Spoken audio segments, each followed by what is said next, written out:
안녕하세요. 김상태입니다. 75년부터 이 TV와 카타의 이 교류회가 39차에 된 것을 다시 한번 축하드리고요. 또 이런 자리에 이렇게 초대해 주셔서 감사드립니다. 저는 개인적으로 대만의 두 번째 방문인데요. 1981년에 왔다가 45년 만에 이번에 오게 돼서 아주 기쁘게 생각합니다. 너무 오랜만이죠. 앞으로 좀 더 자주 오도록 하겠습니다.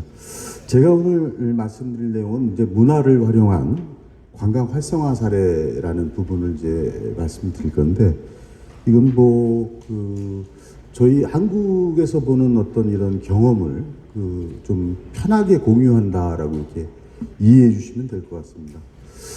사실은 문화관광 하면은 예전엔 우리 한국에서도 관광이 교통부에서 원래 관장하던 그런 행정이었습니다. 그러다가 94년에 이제 문화부로 이렇게 옮겨지게 됐는데, 지금 거의 30년이 훨씬 넘는 어떤 이런 세월이 지났는데도 문화관광이 대단히 어렵습니다.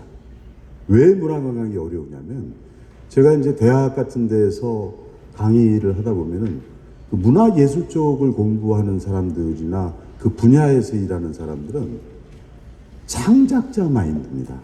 다시 말씀드리면 공급자 중심 사고를 하죠.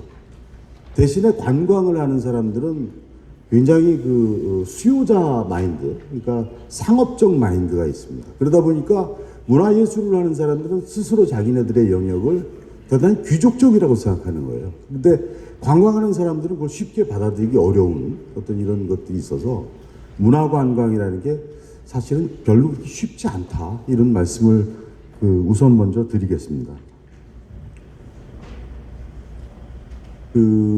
대개 이제 연구에 의하면은 현대의 관광, 전 세계적인 현대의 관광은 문화관광부터 시작을 했다라는 것이 이제 일반적인 공유되고 있는 내용이고요.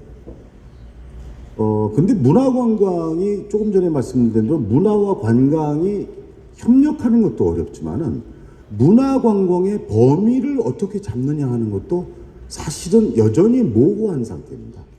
지금 이제 문화부의 예술 정책백서, 문화예술 정책백서를 보더라도 콘텐츠 산업, 문화 산업, 그리고 예술 산업 이렇게 분류가 되어 있는데, 이런 것들과 관광을 따로따로 이렇게 협력 방안을 모색해 본 적은 없습니다.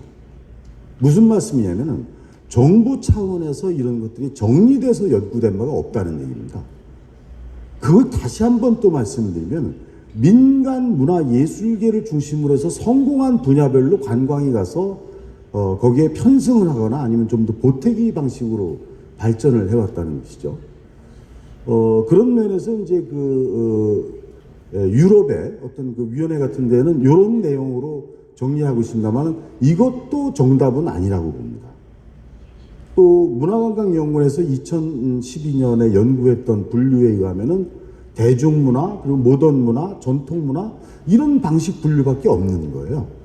그래서 이제 제가 이런 어떤 모호함과 이 정리되지 않은 그런 것들 때문에 한 6가지 정도만 말씀을 드리도록 할 건데, 이 분야는 한국에는 대만도 마찬가지지만은 관광 동향에 관한 연차 보고서, 애뉴얼 리포트가 관광 쪽에서 되고 있는데, 그 중에 문화관광 부분에 거론됐던 내용과 거기에다가 제가 일상 관광이라는 것을 일부 추가를 해서 여기에 포함한 것입니다.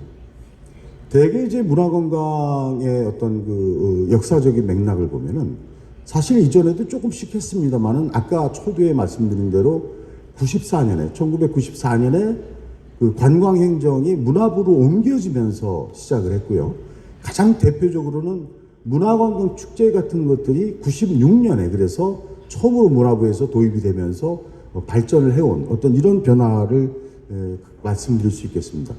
이것과 관련해서 저의 소개를 조금 이 중간에 살짝만 드리면은, 저는 1987년에 교통개발연구원에 입사를 해서 관광연구를 쭉 하다가 94년에 정부조직법에 의해서 관광이 문화부로 옮겨지고 나서 2년 후인 1996년에 한국관광연구원이라는 것이 독립적으로 이제 설치가 됐다가 교통정보를 승계받아가지고 2002년에 문화정책개발원과 관광연구원이 통합을 했습니다.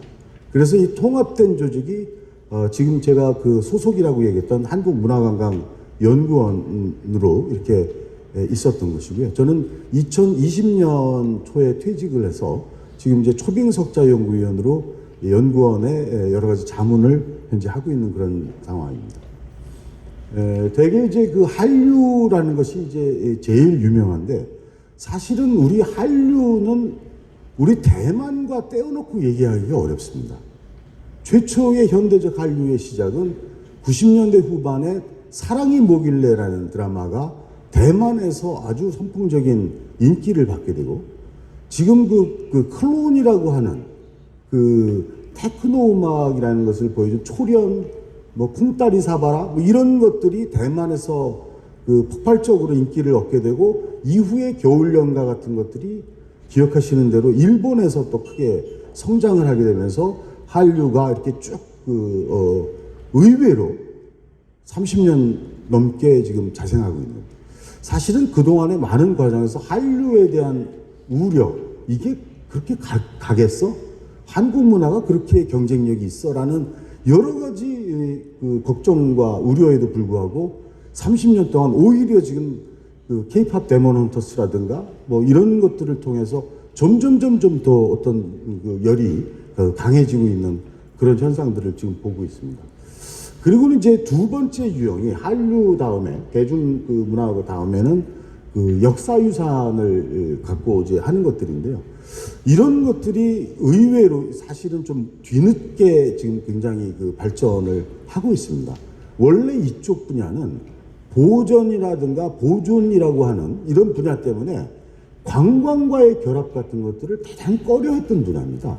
그러다가 이제 유홍준 지금 현재 중앙박물관장이 문화재청장을 할 때 20년 전에 문화재도 적극적으로 그 관광과 활용을 해서 얘기를 해야 된다. 제가 평소에 많은 얘기를 하는데 문화예술인들은 관람하는 관람자라고 얘기를 하지만은 다른 말로 우리 쪽 분야에서는 관광객이라고 얘기하거든요. 근데 마치 그거를 다른 사람들처럼 이렇게 이해를 하는 어떤 이런 것들이 있는데 최근에 어떤 K컬처 이 문화유산에 대한 것들이 특히 그 BTS나 이런 사람들을 통해서 많이 알려지게 되면서 중앙박물관이 세계에서 세 번째로 관람객 수가 많은 어떤 이런 것들로 발전을 해나가는 것들을 볼 수 있습니다. 그리고 최근에 이제 대통령 주재의 국가관광전략회의에서 경주의 황리단길 같은 성공 사례를 30개 이상 만들겠다는 것이 이제 결정이 돼서 이러한 그 문화유산을 활용한 여러 가지 프로젝트들이 지금 현재 진행이 되고 있고요. 저희 관광을 연구하는 입장에서 굉장히 고민이 한국의 관광기념품이 상당히 경쟁력이 없었습니다. 그동안에. 대부분 그 메이드 인 차이나의 제품들을 예를 들면 그 제주도의 하루방이 강원도에서 팔리거나 파주에서 팔리거나 하는 이런 형편없는 그 것들을 보이다가 최근 들어서 그 중앙박물관 뮤즈가 관광 기념품들이 대단한 성공을 이뤄가지고 지금은 뭐 이런 그 작품들을 구하려고 하면은 기념품을 구하려고 하면은 몇 달, 몇 년을 기다려야 되는 상황까지 지금 도래를 하고 있는 그런 상황입니다. 마찬가지로 이제 많은 그 문화자원들이 야간에 이용되는 방식으로 전환돼서 그것들은 보통 그 경주에서 시작을 해갖고 경복궁, 창덕궁, 달빛기행으로 확산이 되면서 점차적으로 한국의 고궁 분야에 확대가 돼서 이제 많은 현재 각광을 받고 있는 그런 것들이고요. 최근에는 제가 완주라는 전라북도의 완주라는 곳에 아원고택이라는 곳을 다녀왔는데 BTS가 다녀가기도 해서 유명해지기도 했는데 최근에 대군부이라고 하는 드라마에서 아이유가 나왔던 거기에 대군의 사저로 이 아원고택이 활용됐는데 이 아원고택은 원래 있던 고택이 아닙니다.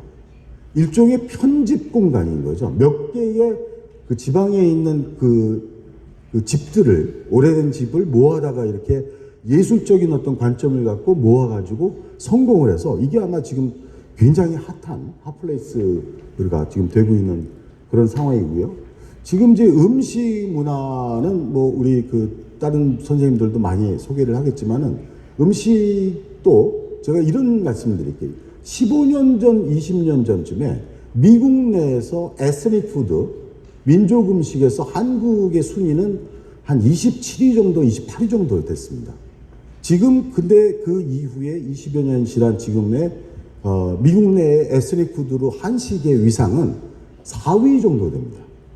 근데 이 4위가 어떤 의미를 갖고 있냐면은 1위가 차이니즈 푸드, 그러니까 중국 음식, 두 번째가 스페인 음식, 세 번째가 이탈리안 음식입니다. 이 세 개가 뭐를 의미하는지 아시겠어요? 이거는 실제 미국 내의 이주민들의 규모를 얘기하는 겁니다. 이거는 그냥 답광을 받은 게 아니라 실제 거기 있는 사람의 인구 규모에 비례하게 된 것이죠. 한식은 그것과는 크게 관련 없이 굉장히 빠른 시간 내에 치고 올라온 그런 그 분야라고 이렇게 그 실적을 말씀을 드릴 수가 있습니다. 뭐 이런 그 여러 가지 장소들도 최근에 이제 각광을 받게 되는 것이고요. 그리고 이제 의복이나 이런 것들, 한복 뭐 이런 것들도 지금 얘기를 하고 있는데 사실은 이 분야는 굉장히 좀 부족한 부분입니다. 한복은 지금 한국적인 그 고유성이 맞느냐 하는 이런 논쟁에도 있고 또 한복이 너무 비쌉니다. 그리고 일부 생활 한복 같은 경우는 그 품격이 굉장히 좀 높다고 보기 어려운 측면들이 있어서 한복은 좀 더 연구가 돼야 되는데 대신에 그 뷰티 부분은 상당히 지금 그 잘 되고 있다. 그 특히 그 화장품 판매와 연관돼서 이런 것들이 지금 성공적으로 지금 가고 있는 그런 상황이고요.